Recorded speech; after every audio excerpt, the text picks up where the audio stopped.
Well, he was always a really good boy, really smart, shy and quiet most of the time, but he would always do stuff that would amaze us. He was like really generous with his intelligence too. He was a natural born teacher. He really was a gift. Never caused us any trouble. Was just a really nice kid. If he could sing and play guitar forever, he would. We have a son, he's 6, and then our daughter's 4. And so they've both gotten the best of Jake. Demi would be singing with him, and Duke would be just ready to wrestle and have pillow fights with him. And it was just a really good environment, and it was just perfect.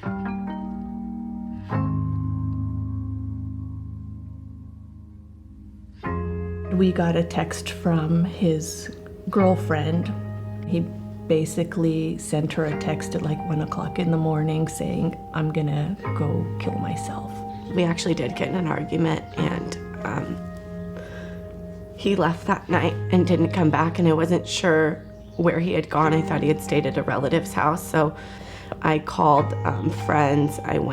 I got cell phone records, text messages, everything. I woke Aaron up, and we went to see if he was anywhere around. He wasn't around, and then we went to the sheriff's office. Finally, I called the sheriff's department, and they ran his license plate, and they had found it on the Bay Bridge. They had a police report of his car being towed from the top of the bridge. They have the video of him actually getting out and jumping in. Immediately, I hit my knees.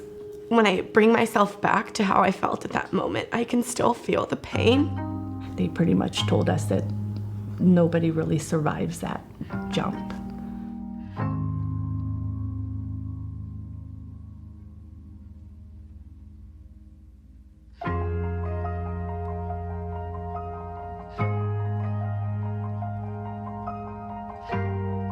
It's really helpful to me to just be able to say what's on my mind and not worry about somebody judging me.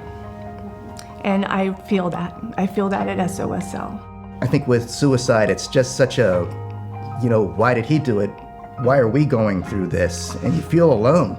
It's not like when somebody's parents pass away that, sooner or later everybody goes through this, but in this situation you just feel alone, and just being surrounded by other people, knowing that they're going through it, they've been through this, you're not the only ones who are suffering this way. There's that feeling of community that really helps. In that room, they understand what I'm going through, and it makes me feel really good.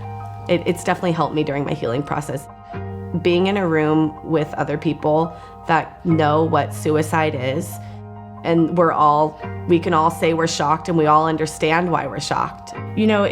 It hasn't even been a year since we lost Aaron, and just the fact that I'm sitting here able to talk about it, I don't think I would be able to without SOSL.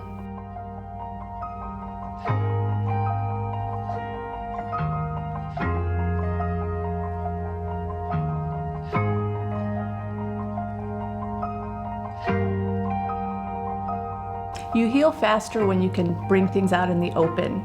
Working with Danae, I don't have to wait for the first Wednesday of the month to bring up my loss or talk about my son. I can do it at work.